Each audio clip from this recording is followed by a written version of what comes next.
Chinese ম্যাগির জন্য সবজি কাটা হচ্ছে, সমস্ত রকমের সবুজ সবজি। এখানে চাউমিন আর বাঁধাকপি সেদ্ধ করা হয়েছে, ধনেপাতা কুচি জলে ভেজানো আছে, কিছু চিকেনের টুকরো। সবজিগুলো সতে করছি,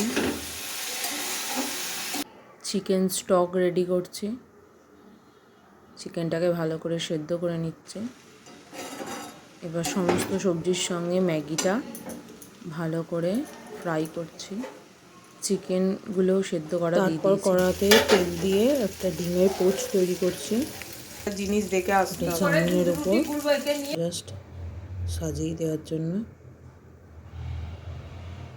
Maggi chowmein is ready. Chicken স্টকটাও দিয়েছি, লিটারালি খুব সুন্দর খেতে হয়েছিল।